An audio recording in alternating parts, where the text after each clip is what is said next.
धरती माता के स्वास्थ्य के बारे में हम में से कोई भी व्यक्ति चिंतित नहीं होता है, लेकिन हम आभारी हैं प्रधानमंत्री मोदी जी के। 2014 में देश के प्रधानमंत्री बनने के साथ ही उन्होंने सबसे पहले सॉइल हेल्थ कार्ड जारी कराया है और देश के अंदर हर एक किसान को फ्री में सॉइल हेल्थ के लिए उन्होंने एक बड़े अभियान को आगे बढ़ाया था। सॉइल हेल्थ का वह कार्यक्रम अभी भी चल रहा है। ये हमारा सौभाग्य है कि उत्तर प्रदेश के अंदर जो भूमि है ये दुनिया की सबसे उर्वरा भूमि मानी जाती है। हमारे पास जितना भूमि में उर्वरता है और जितना हमारे पास जल संसाधन है, रेली फॉर रिवर्स और सेव सॉइल, ये दोनों अभियान उत्तर प्रदेश के लिए तो अत्यंत महत्वपूर्ण और प्रेरणादायी हो सकते हैं। मुझे लगता है उत्तर प्रदेश की 25 करोड़ जनता इस पूरे अभियान के साथ जुड़ेगी। देश के अंदर प्रधानमंत्री मोदी जी के प्रेरणा से सॉइल हेल्थ कार्ड जारी होने के बाद अब हम लोग नेचुरल फार्मिंग की तरफ बढ़ रहे हैं। नेचुरल फार्मिंग का एक कार्यक्रम हम लोगों ने यद्यपि 2020 में जब प्रधानमंत्री जी का कानपुर आगमन हुआ था,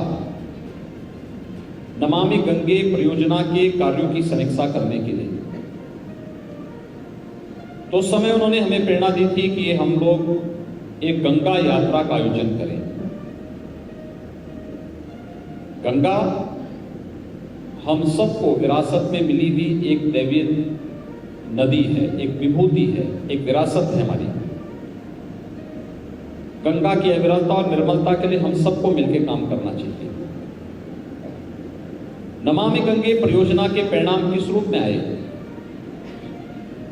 कानपुर सीसा मऊ के पास 14 करोड़ लीटर सीवर गंगा जी में गिरता था। नमामि गंगे परियोजना के बाद आज वहां पर सीवर पॉइंट नहीं बल्कि सेल्फी पॉइंट बन चुका है और कोई भी जाकर के वहां जाकर सेल्फी ले सकता है।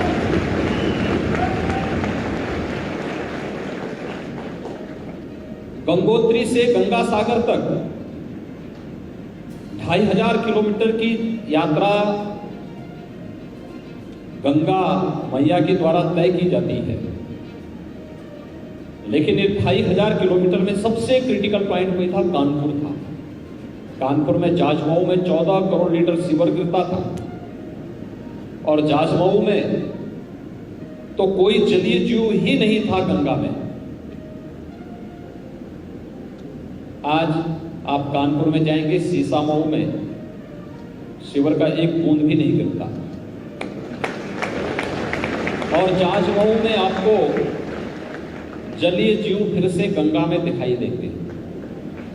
ये परिवर्तन वहां देखने को मिला है। वाराणसी में भी हम लोगों ने देखा है और हम लोगों का सौभाग्य है कि हमें 2019 में प्रयागराज कुंभ करने का भी अवसर प्राप्त हुआ था। प्रयागराज कुंभ की सफलता के पीछे नमामि गंगे परियोजना की सफलता उसका मुख्य कारण था और फिर हमने उसमें कई मानक अन्य गढ़े। ये सभी कार्यक्रम सफलतापूर्वक इसलिए आगे बढ़ पाए क्योंकि उत्तर प्रदेश ने प्रधानमंत्री मोदी जी के नेतृत्व में, उनके मार्गदर्शन में, और सदगुरु ने भी 2017 में जब आकर के रेली फॉर रिवर्स का एक आह्वान किया था, तो हमारे यहाँ अंतर विभागीय समन्वय से बहुत सारी नदियों की पुनर्जीवन के लिए हम लोगों ने कार्यक्रम प्रारंभ किए थे और 60 से अधिक नदियां अब तक उत्तर प्रदेश के अंदर छोटी बड़ी नदियां थी, उन्हें पुनर्जीवित करने का काम किया है। वृक्षारोपण का जो अभियान यूपी के अंदर हुआ, 5 वर्ष के अंदर 100 करोड़ वृक्षारोपण का कार्यक्रम भी उत्तर प्रदेश ने पूरा किया, जिसमें आप में से बहुत सारे लोग उत्तर प्रदेश के वृक्षारोपण के अभियान के साथ जुड़े होंगे। और वृक्षारोपण में हम लोगों ने एक औपचारिकता नहीं निभाई कि यूकेलिप्टस या पॉपुलर लगा लें। यूकेलिप्टस और पॉपुलर 100 करोड़ में नहीं शामिल था। हमने पीपल है, पाकड़ है, बरगद है, आम है, नीम है, मॉरिसरी है, चंदन है, यानी इस प्रकार के वृक्ष लगाए और व्यापक पैमाने पे इस वर्ष भी हम लोगों ने तय किया है कि हम लोग प्रदेश में 35 करोड़ वृक्ष लगाने के वृक्षारोपण के कार्यक्रम को वन महोत्सव से प्रारंभ करेंगे और प्रदेश के अंदर इसे एक अभियान के रूप में लेंगे। अभी से तैयारियां प्रारंभ हो चुकी हैं, कार्यक्रम चल रहे हैं। लेकिन सेव सॉइल का जो कार्यक्रम है यह मुख्य रूप से हमें धरती माता से फर्टिलाइजर, केमिकल और पेस्टिसाइड की मात्रा को धीरे धीरे अलग अलग उसमें कम करने के एक अभियान के साथ जुड़ना होगा। और आज उसका विकल्प हम सब के सामने मौजूद है, वह है नेचुरल फार्मिंग की। यूनियन बजट में उसके लिए व्यवस्था पहले ही दी जा चुकी है और इस बार उत्तर प्रदेश सरकार ने जो अपना बजट प्रस्तुत किया है, इसमें बुंदेलखंड के पूरे सभी 7 जनपदों को हम लोगों ने प्राकृतिक खेती के साथ जोड़ने के कार्यक्रम को बजट में उसका प्रावधान किया है। हमारे चैनल को लाइक, शेयर और सब्सक्राइब जरूर करें और नई अपडेट्स के लिए बेल आइकन दबाना ना भूलें।